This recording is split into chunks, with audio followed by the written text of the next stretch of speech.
ನಮಸ್ಕಾರ ಸ್ನೇಹಿತರೆ, ನಾನು ನಿಮ್ಮ ಮಿಥುನ್ ರಾಠೋಡ್. ರೈತ ಮಾಡಬೇಕಂತ ಕಷ್ಟಪಟ್ಟು ಇಷ್ಟಪಟ್ಟು ಮಾಡಿರೋದು ನಂದು ಇದು ಪ್ಲ್ಯಾಂಟು ಸೀತಾಫಳು. ಮತ್ತು ಇದರ ಜೊತೆಯಲ್ಲಿ ನಾನು ಮಾಡಿರೋದು ಶ್ರೀಗಂಧ ಬಂದುಬಿಟ್ಟು ಇದು 3 ವರ್ಷ ಆಯಿತು, 2.5-3 ವರ್ಷ ಆಯಿತು ಶ್ರೀಗಂಧದ ಮರ. ಮತ್ತು ಇದು ಸೀತಾಫಳು NM ಗೋಲ್ಡ್ ಅಂತ ನೋಡಿ ಸ್ನೇಹಿತರೆ. ಈ ಸರಿ ಫಸಲು ಬಿಟ್ಟಿದೆ. ಈ ಸಾರಿ ನನ್ನ ಪ್ರಕಾರ 1 ರಿಂದ 1.5 ಲಕ್ಷ ಆಗುತ್ತೆ ಇದು ಸೀತಾಫಳದು. ಪರ್ ಇಯರ್ 3 ಎಕರ್ಸ್ ಇದೆ. ಅದೇ ರೀತಿ ನಮಗೆ ಇನ್ಕಮ್ ಸೈಡ್ ಕ್ರಾಪ್ ಬೆಳಿ ಅಂತ ಹೇಳ್ಬಿಟ್ಟು ನಾವು ಮಾಡಿರೋದು ಶ್ರೀಗಂಧ ಬಂದ್ಬಿಟ್ಟು ಇದು 18 ವರ್ಷ ಆಯುಷು, 18 ರಿಂದ 20 ವರ್ಷ ಅಂತ ಹೇಳಿದ್ದಾರೆ. ಆ ಲೆಕ್ಕದ ಮೇಲೆ ಮಾಡಿದ್ದೀನಿ. ಒಂದು ಗಿಡದ ಬೆಲೆ 18 ವರ್ಷಕ್ಕೆ ಏನಿಲ್ಲ 1.5-2 ಲಕ್ಷ ನಮಗೆ ಒಂದು ಗಿಡ ಮರದಿಂದ ಸಿಗುತ್ತೆ. ನಾನು ಟೋಟಲ್ ಮಾಡಿರೋದು 400 ಗಿಡಗಳಿದ್ದಾವೆ 3 ಎಕರ್ಸಲ್ಲಿ, ಮತ್ತು 400 ಸೀತಾಫಳಿದೆ. ಸೀತಾಫಳಲ್ಲಿ ನನಗೆ ವರ್ಷಕ್ಕೆ ಆದಾಯ ಏನಿಲ್ಲ 1-1.5 ಲಕ್ಷ ಬರುತ್ತೆ.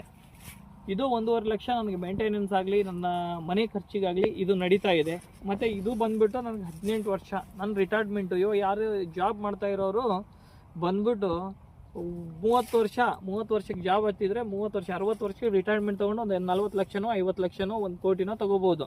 ಬಟ್ ನಾನು ನಿಮಗೆ ಚಾಲೆಂಜ್ ಮಾಡಿ ಹೇಳ್ಬೋದು, ಈ ಗಿಡ ನೀವು ಬೆಳೆಸಿದ್ರೆ ಮಿನಿಮಮ್ ಏನಿಲ್ಲ ಅಂದ್ರೂ ಒಂದು 3 ಎಕರ್ಸಲ್ಲಿ 3 to 4 CR ಆರಾಮಾಗಿ ನಮಗೆ ರಿಟೈರ್ಮೆಂಟ್ ಲೈಫಲ್ಲಿ ಇದು ನಮ್ಮದು ಪೆನ್ಷನ್ ಅಮೌಂಟ್ ಅಂತ ತೊಗೋಬೋದು ಅಂತ ನಿಮ್ಗೆ ಚಾಲೆಂಜ್ ಮಾಡಿ ಹೇಳ್ತಾ ಇದ್ದೀನಿ.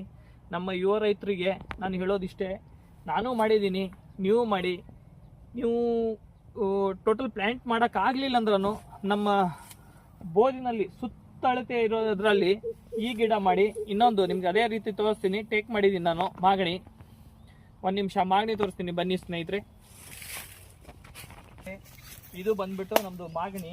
ಇದು ಮಾಗಣಿ ಗಿಡ 2.5-3 ವರ್ಷ ಆಯಿತು. ಇದು ಮಾಗಣಿ ಬಂದ್ಬಿಟ್ಟು ಇದು ಏನಿಲ್ಲ ಅಂದರೂ ನಮಗೆ ಒಂದು ಮರಕ್ಕೆ ಗನ್ಪುಟ್ಟು 1800-2000 ಇದೆ. ಒಂದು ಗಿಡದ ಬೆಲೆ ಬಂದುಬಿಟ್ಟು ಇದು 10 ರಿಂದ 15 ಸಾವಿರ ಹೋಗುತ್ತೆ. ಇದು 10 ವರ್ಷದಲ್ಲಿ ಬರುತ್ತೆ. ಇದು ಚೆನ್ನಾಗಿದೆ. ಇದು ಆದಮೇಲೆ ಇನ್ನೊಂದು ತೋರಿಸ್ತೀನಿ ಬರೀ, ಹೆಬ್ಬೇವು ಅಂತ. ಇದು ಹೆಬ್ಬೇವು ಎಲ್ಲಕ್ಕಿಂತ ಬೆಸ್ಟ್ ಗಿಡ ಅಂತ ಹೇಳ್ಬೋದು. ನಾನು ಮಾಗಣಿಯಲ್ಲಿ ಒಂದೊಂದು ಹಾಕಿದ್ದೆ, ಬಟ್ ನೀರು ಕಮ್ಮಿ ಬೇಕಾಗಿರುತ್ತೆ ಹೆಬ್ಬೇವಿಗೆ.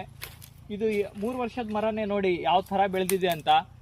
ಇದು ಏನಿಲ್ಲ ನಮಗೆ 8 ರಿಂದ 10 ವರ್ಷದಲ್ಲಿ ಬರುತ್ತೆ. ಇದು ಕೂಡ ಇದು ಒಂದು ಮರಕ್ಕೆ 10 ರಿಂದ 15 ಸಾವಿರ ನಮಗೆ ಕೊಡುತ್ತೆ ಒಂದು ಮರದ ಬೆಲೆ ಬಂದು.